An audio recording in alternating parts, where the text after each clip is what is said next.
Hey all, and welcome back to Kingdom Hearts Final Mix. We've got another classic world for you today, and Spar and I actually rewatched the film that this world is based on a bit ago now. It was while I was still on the previous PC, but it's classic in every sense of the word, because it goes back to 19-odd, I would have to wiki the date, but whatever, it's Peter Pan.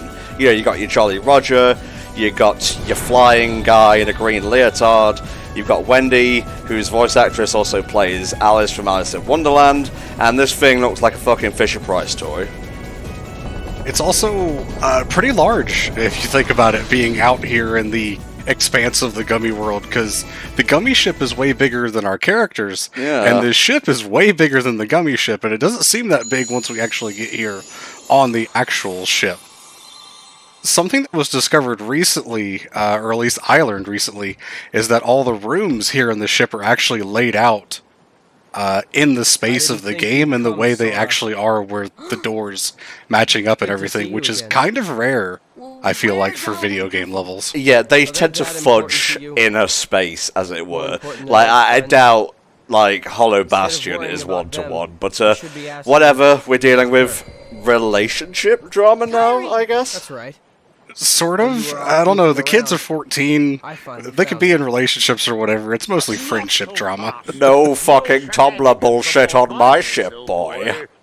Oh, I love Captain Hook. He is one of the best Disney villains, I've got to say. He steals the movie for me. He's so fun. Now I have nothing to fear. And he's voiced here by Corey Burton. Jeff Bennett is Mr. Smee. Yeah? Corey Burton here, replacing Hans Conried, who is probably old if not dead, unfortunately. Yeah, one of those two. But man, Corey does a really good job as Captain Hook here. You can go see your I love now. this little thing with Sora's shadow. One of the things that both of us, I think, picked up on when we were rewatching the movie was that Sora's shadow being, like, stolen or whatever is a reference to Peter's shadow at the beginning of the movie, how it's dancing around the bedroom and he's got to catch it. Yes. And I never noticed that until rewatching the film with you back then. It's such a good little, subtle thing that they added. Yeah, shame they couldn't give Mr. Smee non-default face, but, budgets and whatnot. KH1 suffers from that more than most games, I would say, in the series. Well, this was just a Square title, remember? It wasn't until 2 that Square Enix would be a thing. I guess Rechain of Memories is probably the worst for default face, because all of the Disney worlds are, just text box cutscenes, so no one gets, proper face modeling in that one. Well, I mean, Deep Jungle gets it worst of all, because Sora just forgets about it. For real. Something that I realized about Sora's shadow being taken later on after we had watched the film, if you pay attention, he actually does not have a visible shadow on the floor while his shadow is missing and morphed into the boss. Oh. Again, such a really cool, subtle thing that they added that you're probably not going to pay attention to in most cases. I'm just waiting for someone. Alright, we got Peter Pan here from, Peter Pan, obviously, voiced by Christopher Steele. Now, in the original, he was voiced and I believe modelled on Bobby Driscoll. Which leads me into the recent Chip and Dale film, because, spoilers, the villain of that movie is Peter Pan. And what they did, actually, before I say anything, do you know what I'm going to bring up here, Spur? I understand the basic gist of it, pretty much, yeah. Essentially, Peter in the movie starts going through puberty and nobody wants him anymore for, like, feature films and so on. This happened to Bobby in real life, and he went through a bunch of, like, drug-related trouble and so on, till he was found dead, much later after his death, actually. So, not really a fan of them even alluding to that as, like, a plot point. Call me overly sensitive, but when it comes to, real people and death, I don't know, I guess I have principles. I heard it was originally going to be Pluto, being the villain. You know, like how Goofy is a dog and he's standing upright and gets human rights, essentially, but Pluto is still treated like a dog. That would have been pretty cool. And it would introduce a plot hole in that Peter has this machine where they're basically bootlegging like tunes who are stolen and whatnot. Like Flounder goes missing and ends up in like some kind of Chinese knockoff of the Little Mermaid. But that machine can make you look however you want. So why wouldn't Peter just make himself look young again? Right, yeah, that's so weird. The whole thing just sounds like a fever dream. I know about the one scene in the new Chip and Dale movie where they've got references from a whole bunch of different things that include like a Keyblade, a glove that might be from Mickey Mouse or Bugs Bunny. There's Jimmy Neutron's hair. There's so many weird things in that one shot. Yeah, Sora's there as well. I enjoyed that Chip and Dale the first time watching, but it does not hold up to scrutiny, I don't think. But that's all I want to bitch about here. If you enjoyed the film, this is not a commentary on your taste or standards or whatever. I just wanted to say my piece. I feel like there's a lot to say about the movie, but things like that, you know, sometimes don't hold up in the face of, hey, it's just a really fun movie to sit down and watch. I was actually talking with my fiance Nat about Sonic 06 because she was watching a video about it, and it's like, we've all talked about it and everything with Sonic 06, but like, I still find it to be a very fun game, despite all of the issues with it. Like, it's still pretty fun, so, you know? It's why I will say Rise of Lyric is a worse game. And apologies for the Sonic talk, we have the second Sonic coming up, so I guess I'm in the mood. But Rise of Lyric is both bad, in the sense that it's buggy and not very well put together, but also really dull, whereas 06 has some spiciness to it, so it's just more fun to play. The levels are pretty interesting, even if the controls aren't great, and the music's awesome, and I don't really remember anything from Boom in terms of that, or like any of the characters or anything, so it just ends up being a better experience, even if it's a worse put-together game. What is it, Tink?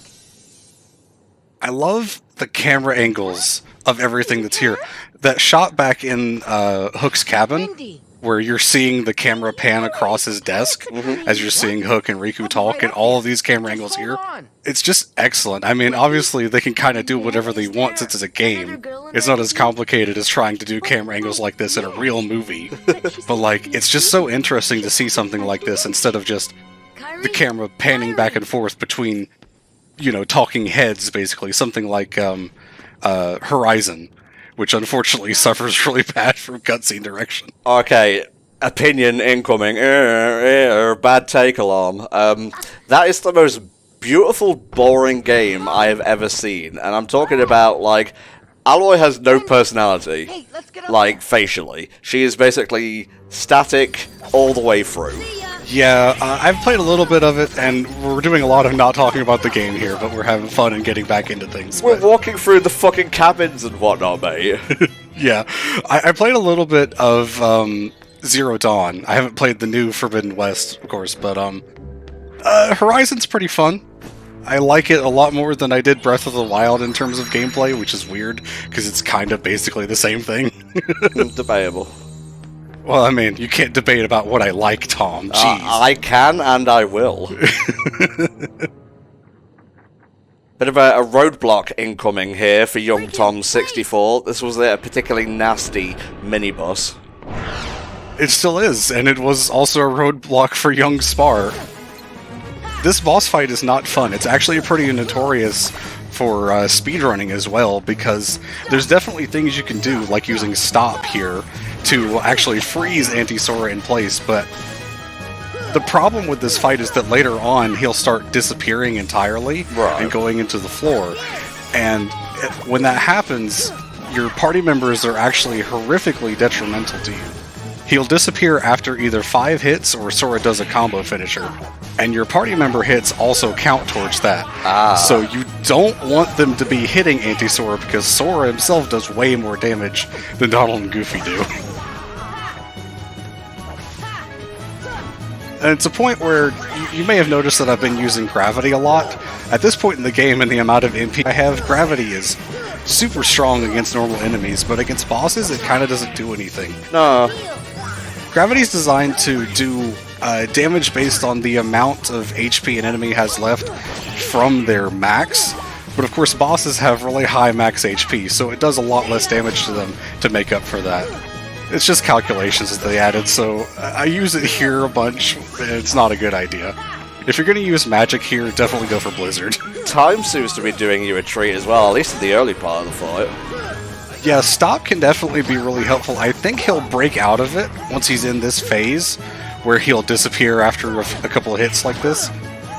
So at this point in the fight, Stop is not helpful, but you can loop Anti-Sora enough with Stop starting from the beginning so that he never gets into this phase. It's just really, really hard to do. Right.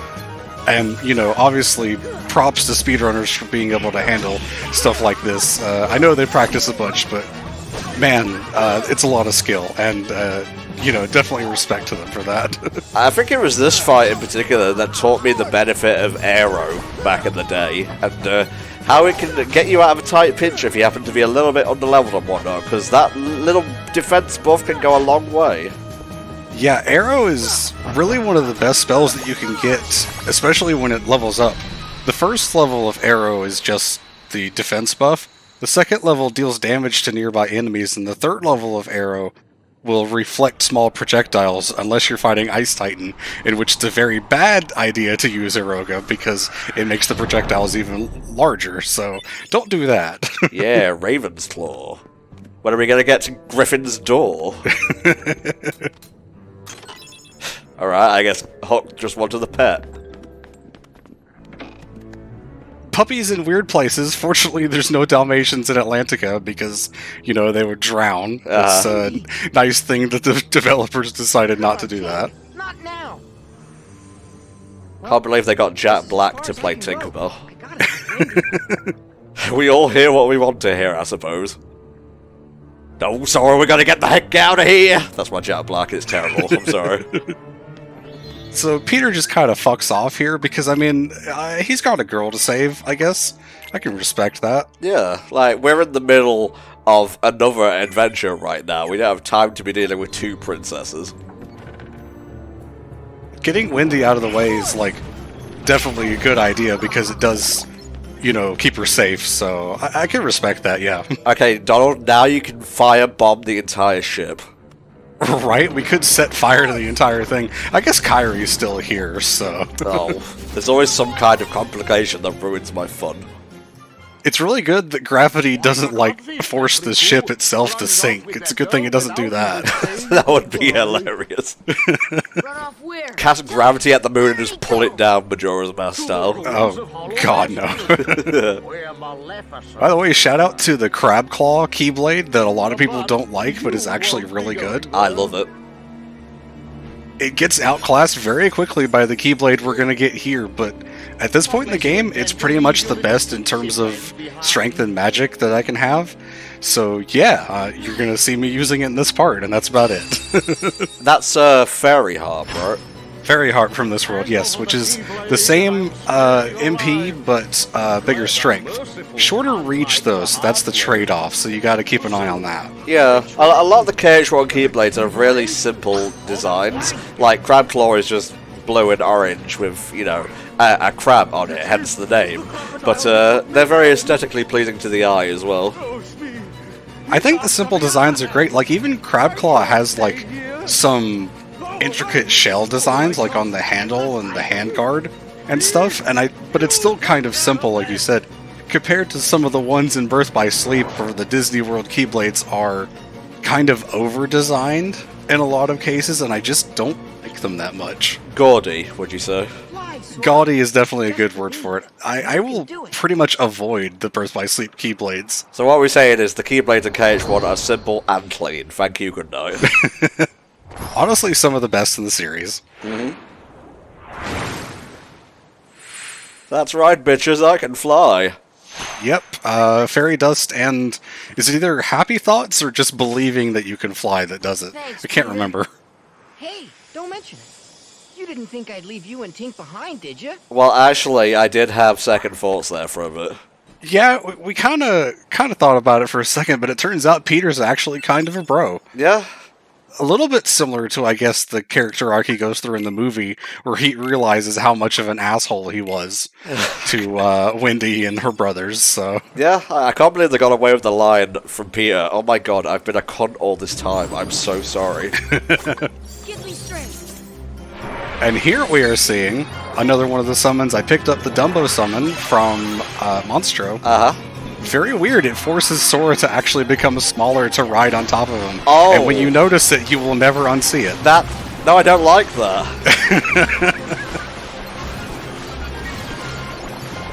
Dumbo is used in Hollow Bastion to actually skip some stuff that you can, like, get to a higher platform, because when he jumps off of Dumbo, he actually goes up in the air, so you can actually get to higher platforms you're not meant to by using that.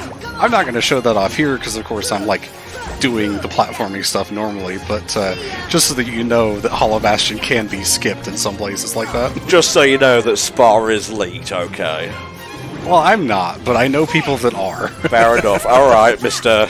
Humble Brag, name dropper. I hate these pirate ship Heartless. They're some of the most annoying ones in this game. In a game that's full of annoying enemies, they are like some of the worst, I gotta say. They can be pretty nasty in Olympus Coliseum, which funnily enough is the next part. Sorry it will be just a 10-minute video on its own, but you know, we got a charity marathon to run as well.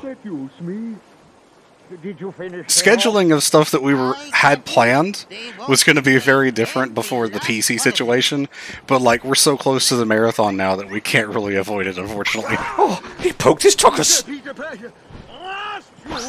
This is a very weird face they hold on here. Check this out. Now it's your turn to walk the plank. Yeah. And his thumb, which is like bent 90 degrees backwards. I wasn't even looking at his thumb. I'll have to check that when I'm edited. It's kind of nuts. So this boss fight is honestly easier than Anti-Sora, at least for the build that I'm going for. There's not much that Hook is actually capable of doing, probably because I'm so over-leveled, but he could definitely get you pretty bad if you're not careful. Oh yeah. Something that people probably might not know, actually, is that Hook is invulnerable to thunder spells. He uses either his sword or the hook as a lightning rod. One of the two, I can't remember, and then he'll actually, like, dispel the thunder damage back at you, so don't use thunder magic on him. I think I remember that, yeah, it's pretty cool. All those little KH1 things that we like to bring up from time to time, that's just one of them.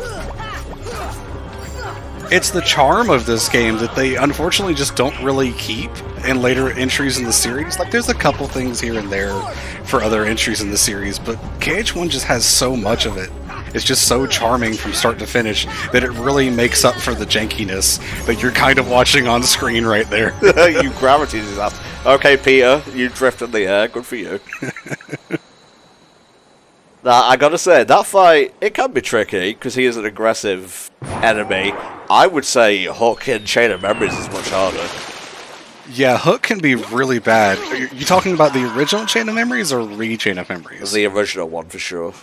Okay, it's been so long since I've played that. I do kind of want to replay it. Just, you know, to get a fresh perspective that isn't 12 years old. Mm-hmm. But, yeah, I can't remember much about the original. Most of my memories of that game, ironically, you know, talking about memories, come from the PS2 re-release, Re-Chain of Memories, and then, of course, the collections on PS3 and 4. It really flew. Wait till I tell Kairi. I wonder if she'll believe me. Probably not. Well, I mean, Sora, it is kind of hard to believe all the stuff you've gone through, considering where they started out on an island. Like, I feel like I would be in a fever dream from the start through all of this, you know? Don't think I've forgotten, Kairi, you saying to Sora, let's ditch Riku. Haha, just kidding, but what if? But what if, right? I think that sums up her and Riku's relationship right there. Yeah. What's that, Tink? What about the clock tower? You say there's something there. Okay, I guess Tinkerbell's just fucking Lassie. Like, Kairi's down the well. I mean, Peter kind of has to translate for her because Tinkerbell doesn't actually have a voice that the audience can hear, so hey, I suppose it makes sense. I know there is a line of Tinkerbell films where she speaks good and proper, okay? Only to other fairies, as far as I know, so, yeah. Or pixies, rather. Ah, the wonderful fictional world of London. Yeah, don't you just love looking up into your night sky and seeing some weird kid with a key shooting a laser at Big Bong here? First of all, I don't live in London, okay? Second of all, whatever, the moment's passed. I know you don't live in London. I don't think I actually know anyone that does live in London, despite the number of British people that I do know. Hello, the Queen. I don't know her personally. I wonder if the Queen plays Kingdom Hearts. Probably not. Maybe. I could honestly see it. She did do that one skit during the Olympics with Daniel Craig, where like he was a 007 secret agent, a Secret Service kind of thing, which was really cool. What does that have to do with Kingdom Hearts?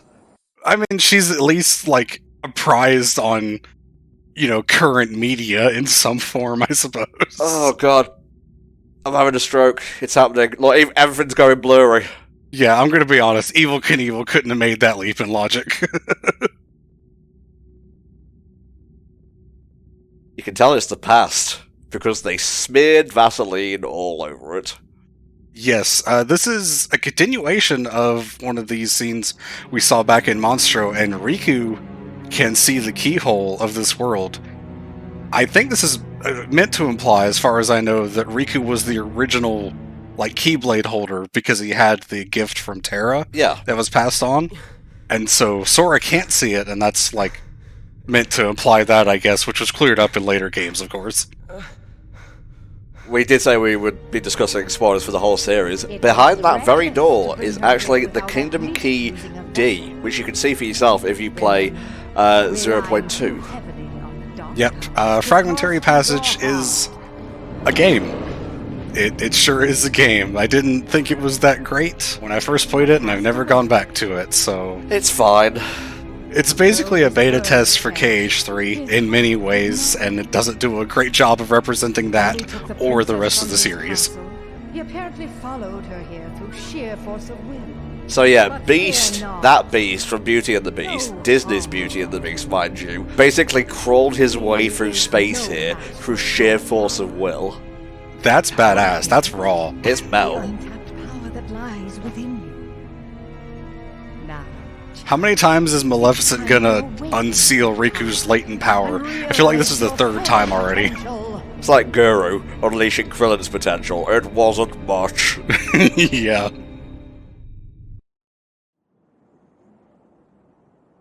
Are we done with Neverland? Nope, there's more. Nope, there's this one little cutscene here. We have one more summon to pick up. And I think you know the one. Probably the one summon that people actually used in this game. Ah, Big Bong itself. Big Bong itself, right. Takes off like Wizpig's ship does in fucking Diddy Kong Racing. The lighthouse, I should say. I never did play Diddy Kong Racing, but I know Nat is a big fan of it. Oh boy, she's getting steamed again. I like when Peter gets the proper facial animations. He looks really good in this style. It's the default face that really doesn't do him justice. That little spin from Tink there stays in my mind because it's in some of the trailers, I believe. Yep, for sure.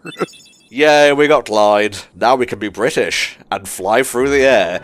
Alright folks, that's it for this week's installment of Kingdom Hearts Final Mix. We'll be back next week where we tackle the Olympus Coliseum. See you then.